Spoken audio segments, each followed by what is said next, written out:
සුදු හඳුන් වගාවක් ආරම්භ කරනට වැදගත්ම වන සාධකය තමයි පැළ සාදා ගැනීම. සාමාන්‍යයෙන් මෙම භෝගය ගත්තට පස්සේ සුදු හඳුන් කියන භෝගය කියලා ගත්තට පස්සේ පැළ සාදා ගැනීමේ ප්‍රධාන ආකාර 4ක් තිබෙනවා. එයින් පළවෙනි ආකාරය තමයි සහ වඩාත්ම දියුණු සහ වඩාත්ම හොඳ ආකාරය තමයි පටක රෝපණ තාක්ෂණය භාවිතා කරලා පැළ හදාගන්න එක. නමුත් අවාසනාවකට ලංකාවේ තවමත් සුදු හඳුන් පැළ ලබා ගන්න බැහැ පටක රෝපණ තාක්ෂණය භාවිතයෙන්. එනිසා වඩාත්ම බහුලව භාවිතා වෙන ක්‍රමවේදය තමයි ලංකාවේ බීජ මගින් පැළ හදා ගැනීමේ ක්‍රමවේදය. ඊට අමතරව තවත් ආකාර දෙකකින් පැළ ලබා ගන්න පුළුවන්. එකක් තමයි අර අපිට දකින්න පුළුවන් දෙල්වල නැත්නම් කරපිංච වැනි ශාකවල දකින්න ලැබෙනා වගේම මුල්වල ගිහිල්ලා මුල් වලින් යම් තැන් වලින් මුල්වල පලිදු වීමක් වුණාට පස්සේ ඒ තැන් වලින් පැළ හට ගන්නවා. අපිට ඕන නම් ඒ පැළ වෙන් කළා මේ වෙනම බෑග් එකකට දාලා පොලිතින් බෑග් එකකට දාලා අපිට අවශ්‍ය වගාවක් සඳහා භාවිතා කරන්න පුළුවන්.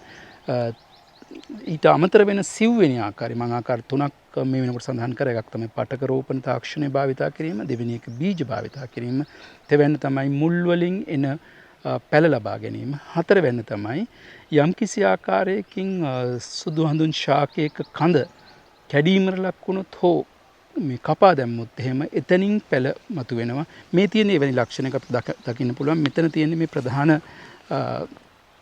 කඳ කැඩීම නිසා නව ශාක ඇති වෙච්ච අවස්ථාවක් තමයි මේ තියෙන්නේ. ඔබට හොඳට බලා ගන්න පුළුවන්. මෙතනින් පැළ ගොඩාරයක් එනවා. විශාල ප්‍රමාණයක් පැළ එනවා. අපිට පුළුවන් අවශ්‍ය නම් මේන් හොඳම පැළය නැත්නම් දෙක නැත්නම් හොඳම අත්ත නැත්නම් දෙක තෝරලා ඒක ප්‍රධාන ශාකයක් බවට වර්ධනය වෙන්න ඉඩ සලස්වන්න පුළුවන්. එහෙම නැත්නම් අපිට වෙනම ශාකයක් ඉඳ ගන්නත් පුළුවන්.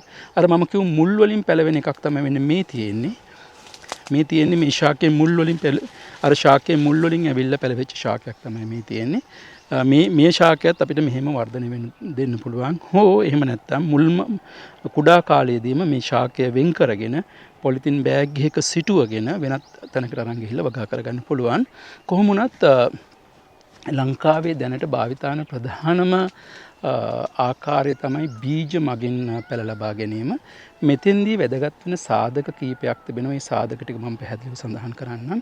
බීජ තෝරා ගැනීමේදී ඒ බීජ ලබා ගන්නා මව් ශාකය හොඳින්ම තෝරාගත යුතු වෙනවා. මොකද රෝග සහ පලිබෝධ වලින් තොර මව් ශාක වලින් තමයි මේ බීජ ලබා ගන්න ඕන. ලංකාවෙත් විශේෂයෙන්ම ඉන්දියාවෙත් මෙම භෝගය සඳහා තියෙන මාරාන්තික රෝගයක් තිබෙනවා. ස්පයික් ඩිසීස් නැත්නම් ස්පයික් රෝගය කියලා. ඒ රෝගය තිබෙනවා නම් එවැනි ශාක වලින් බීජ ලබා ගන්න හොඳ නෑ. අපි නැවත වගාවක් ස්ථාපිත කරනවා නම් ඒ වගේම හොඳින් වැඩිච්ච පරිණිත ශාකයකින් හොඳට වැඩුණු රෝග සහ පලිබෝධ නැති පරිණත ශාකයකින් බීජ ලබා ගත යුතුයි. ඉදුණු බීජ වෙන් කරගත යුතුයි. ඒ ඉදුණු බීජ වෙන් කරගෙන එම බීජ වල පොත්ත ඉවත් කරලා ඒ බීජ වල පොත්ත ඉවත් කරලා මද පවනේ වියලා ගත යුතුයි. ඒ මද පවනේ වියලා ගත්තට පස්සේ බීජ නැවත වරක් යම්කිසි තෝරා ගැනීමකට ලක් කළ යුතුයි. ඒ කියන්නේ කුඩාම බීජ ඉවත් කළ යුතුයි. යම්කිසි හානියක් වෙච්ච බීජ තිබෙනවා නම් ඒව ඉවත් කළ යුතුයි. ඇබ්නෝමල් නැත්නම් හැඩයේ වෙනස්කම් තියෙන බීජ ඉවත් කළ යුතුයි. එලෙස ඉවත් කරාට පස්සේ ඉතිරි වෙන හොඳ බීජ ටික අපි තවානක පැළ කරගන්න ඕන. ඒ තවානක පැළ කරගෙන අපිට පුළුවන් ක්‍රමයෙන් ඒ තවානි පැළ වර්ධනය වෙනවත් එක්කම පත්‍ර 3 අවදිය පත්‍ර 4ක් විතර එනකොට මේ පැළවලට ඒ පැළ ගලවලා අපි බඳුන් ගත කරන්න ඕන. ඒ කියන්නේ පොලිතින් බෑග් එකක සිටුවා ගන්න ඕන. එහිදී විතා වැදගත් වෙන සාධක දෙකක් තිබෙනවා. ඒ පළවෙනි සාධකය තමයි මේ පොලිතින් බෑගය පුරවා ගැනීමේ මාධ්‍ය. ඊට වඩා හොඳ මාධ්‍යයක් විදිහට මා දකිනවා අත්දැකීමෙන්ම කොම්පෝස්ට් මතු පිට පස් සහ වැලි එකට එක අනුපාතයෙන් ලබාගෙන පුරවා ගන්නා මාධ්‍ය.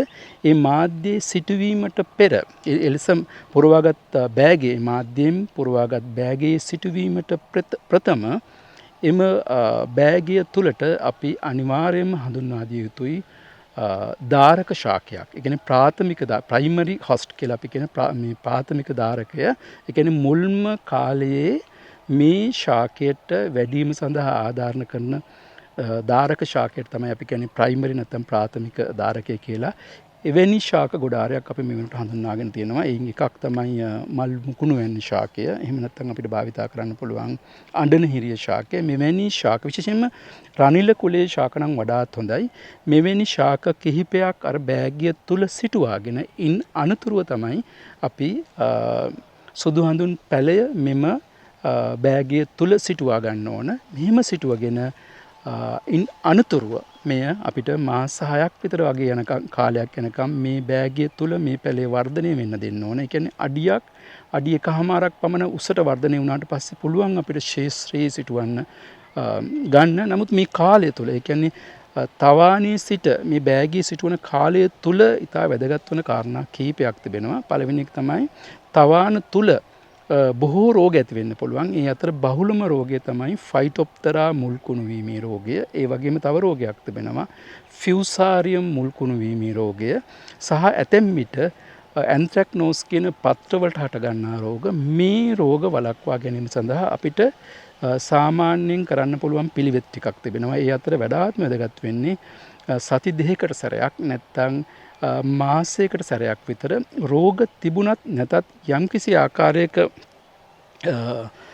දිලීරනාශයක් අපිට භාවිතා කරන්න පුළුවන්. ඒ වඩාත් හොඳයි. ඒ වගේම වර්ධනය වැඩි කරන්න අපිට දියර පොහොරක් මාසයකට සැරයක් විතර දියර පොහොරක් ශුද්ධ පෝෂක අඩංගු නයිට්‍රජන් පොස්පරස් පොටෑසියම් කියන ප්‍රධාන පෝෂක වලට අමතරව ශුද්ධ පෝෂක අඩංගු දියර පොහොරක් අපිට මාසයකට සැරයක් විතර පත්‍රවලට ඉසීම හොඳයි. මෙහෙම කළා අපි මේ පැල මාස 6ක් පමණ අඩුම වශයෙන් මාස 6ක් ඒ කියන්නේ අඩියකමාරක් පමණ උසට එනකන් වර්ධනය කළා. ඉන් අනතුරු අපි ඒකට කියනවා අපි හුරු කරනවා කියලා. ඒ කියන්නේ බාහිර පරිසරයට හුරු කරන ක්‍රියාවලියක් දෙනවා. අපිට ඉංග්‍රීසියෙන් ඒකට කියනවා හාඩිනින් කියලා. ඒ කියන්නේ අවුවට නිරාවරණය කළා ජලය සැපීම අඩු කළා යම්කිසි කාලයක්. ඒ කියන්නේ මාසයක් පමණ කාලයක් අවම වශයෙන් මේ ශාක බාහිර පරිසරයට හුරු කිරීමෙන් අනතුරුව පමණයි අපි ප්‍රධාන අපේ ශේෂ්ත්‍රයට අරන් එන්නේ සිටුවීම සඳහා.